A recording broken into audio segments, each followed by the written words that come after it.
नमस्कार दोस्तों, मैं हूं सदानंद शर्मा और हमारे यूट्यूब चैनल सदानंद शर्मा पर आप सभी का स्वागत है।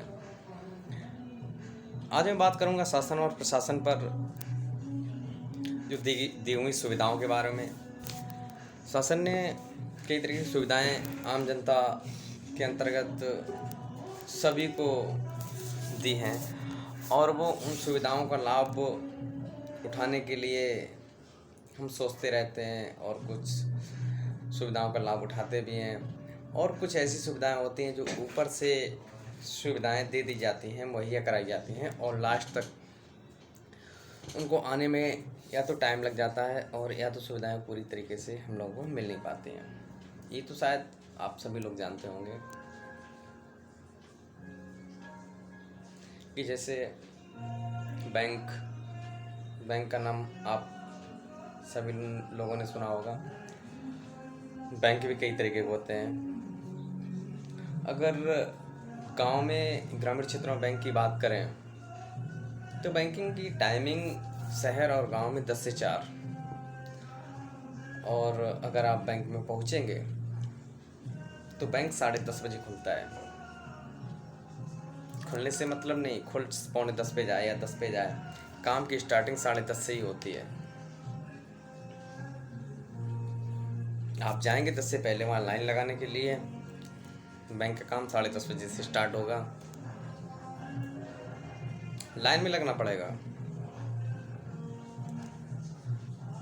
तो ये समस्याएं कौन सुधारेगा? जो गवर्नमेंट पैसा दे रही है, जिन लोगों को सरकारी नौकरी है, तो उन लोगों को चाहिए कि मैं नौकरी क्यों कर रहा हूँ। मैं नौकरी सभी की सेवा के लिए है। सरकार आपको सैलरी दे रही है, पैसा दे रही है, उस पैसे का आप सही तरीके से इस्तेमाल करें। मतलब पैसे का इस्तेमाल करने के ऊपर बात नहीं, आप ड्यूटी जो है, जो आपको ड्यूटी करने का टाइमिंग दिया है वो आप टाइमिंग पे करेंगे ना। इसके बारे में बात कर रहा था कि अगर उसी लाइन में कोई बड़ा व्यक्ति पहुंच जाए जिसके पास ज़्यादा रकम, हटो साइड से हटो, अंदर जमा करना, पता नहीं कितनी देर में बंदा अंदर पहुंचा, पैसे जमा हो गए, निकल भी गया। इस बात को मैं कह सकता हूँ, जिसके पैसे होंगे वो पैसे लेके नहीं आया होगा, उसने खुद दूसरा बंदा अपना भेजा, पैसे जमा हो गए, चला गया, क्योंकि उसके पास पैसे ज़्यादा थे। अब यहाँ तो 250 रुपये, 500 रुपये, 1000 रुपये, 10,000 रुपये जमा करने के लिए लाइन में लगे हैं और लाइन में लगे पड़े रहे। दोपहर हो गई, घर पहुँचे, एक दिन ख़त्म हो गया पैसे जमा करने के लिए। और अगर हम बात करें बड़ी बैंकों की, HDFC, ICI, city bank, IndusInd, बहुत सारी इतनी सुविधाएं मिल रही हैं उनमें, लेकिन वो ब्रांचेस कम हैं और छोटे खातों को मान्य भी कम करती हैं। शाम 4 बजे बैंक बंद होता है। 4 बजने में अगर 10 मिनट आप कम हों, पैसे जमा करने के लिए जाएं, मैं सारी ब्रांचेस की बात नहीं कर रहा, कुछ अभी भी ऐसी हैं, सर्वे करें आप तो पैसे आपके वो निकालेंगे नहीं।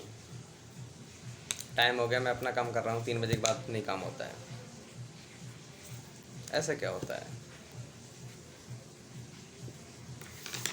सरकार को देखना चाहिए, सारी चीज़ों पर फोकस करना चाहिए। मैं बैंक के अलावा और भी बात कर रहा हूँ, ड्राइवरी लाइसेंस, DL। ड्राइवरी लाइसेंस बनवाने के लिए DL रजिस्ट्रेशन कार्यालय हर जनपद में होता है, और जनपद में आप RTO ऑफिस पर पहुँचकर शायद ही 100 में से आप मुझे कमेंट करके बताइएगा कितने लोग हैं डायरेक्ट ड्राइविंग लाइसेंस बनवा सकते हैं। मैं यूपी की बात कर रहा हूँ। उत्तर प्रदेश में जितने भी जनपद हैं, डायरेक्ट कितने % DL बन रहे हैं? कोई बनवा सकता है? जब डायरेक्ट नहीं बन रहे हैं, इनडायरेक्ट बन रहे हैं, तो पैसे तो ज़्यादा जाएगा ना। आप कितनी फ़ीस उसकी निर्धारित कर रहे हैं, कितना पैसा आपको जमा करना चाहिए। तो हमारे सिस्टम से तो जो ऑफलाइन सिस्टम है, जिसमें रिश्वतखोरी चल रही है, कहीं न कहीं जांचें की जाए, हर जगह पर लोग बैठे हुए हैं, पाए जाते हैं ऐसे जो पैसे ले रहे हैं, काम करवाते हैं। उनका ऑनलाइन रजिस्ट्रेशन सिस्टम चालू कर दिया जाए और ऑनलाइन ही जो भी चार्ज हैं वो पे कर दिए जाएं, कॉल किया जाए, आपको बुलाया जाए, फ़ोटो खिंचवाया जाए, जो भी डॉक्यूमेंट वो ऑनलाइन ही सबमिट कर दिए जाएं। तो ऐसे सिस्टम कुछ करने चाहिए कि जिससे समाज में ये जो शासन के द्वारा सिस्टम ऊपर से सही चल रहे हैं, तो नीचे तक सभी लोगों के पास क्यों नहीं पहुंच पा रहे हैं। कमी किसकी है? कमी सरकार की नहीं है। सरकार अपनी तरफ से पूरा प्रतिबंध इस बात पर लगाए हुए है कि कहीं न कहीं दिक्कत ना हो, लेकिन बीच में ये सारी समस्याओं का पैदा होना और लास्ट तक ना पहुंचना, ये सरकार को देखना चाहिए। कहीं न कहीं मैं बात करता हूँ, गाड़ियों की चेकिंग चल रही है, तो वहाँ पर आपने अगर चालान काट दिया, उसके पास डीएल है नहीं, बना नहीं, तो वहाँ पर उसके पास अगर आधार कार्ड है तो तत्काल में हमारी समस्या, आधार कार्ड लेके उसे डीएल के लिए अप्लाई कर देना चाहिए। आज भी चालान कट गया 500 रुपये का, 1000 रुपये का, जो भी है, कल भी परसों भी कटता रहे, नहीं बन पाया, पहुंच नहीं पा रहे किसी न किसी समस्याओं के चलते।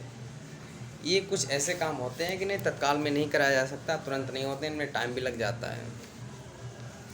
तो ये ऐसे सिस्टम लागू करने चाहिए कि जहाँ पर जो चीज़ की ज़रूरत है उसे वहाँ पर उपलब्ध कराया जाना चाहिए। एक बार मैं और बात करना चाहता हूँ उत्तर प्रदेश परिवहन निगम UPSRTC के लिए। रोडवेज की जो उत्तर प्रदेश में सेवाएं चल रही हैं बसों की, इनमें गाड़ियों के नंबर के साथ इनका कॉन्टैक्ट नंबर होना चाहिए कि जिससे कहीं न कहीं पता लगाया जा सके कि हमारा बैग छूट गया या हमारा यात्री इस बस में है, तो उसने बता दिया कि इस नंबर की गाड़ी में है हम, तो उससे पता लगना चाहिए। अगर बस में आप कॉन्टैक्ट नंबर नहीं छोड़ सकते हैं, उसको अलाउड नहीं कर सकते हैं, तो हर डिपो पर mobile number, contact number available होने चाहिए, जो कि किसी न किसी समस्याओं का निस्तार हो सके। मान के चलो मुझे गाज़ियाबाद में ही कौशाम्बी डिपो, आनंद विहार डिपो, ये तो बड़े डिपो हैं, जो छोटे जनपद के डिपो होते हैं, वहाँ कॉलिंग की सुविधा हो, जो कि गूगल से निकाल के उनका नंबर से पता कर लें कि कौन सी डिपो की बस कहाँ पर कितने समय जाती है। तो इन चीज़ों की जानकारी आज के टाइम में अभी भी नहीं हो पा रही है। इन चीज़ों को सरकार को देखना चाहिए। आज का मैं वीडियो यहीं पर एंड करता हूँ। नमस्कार दोस्तों।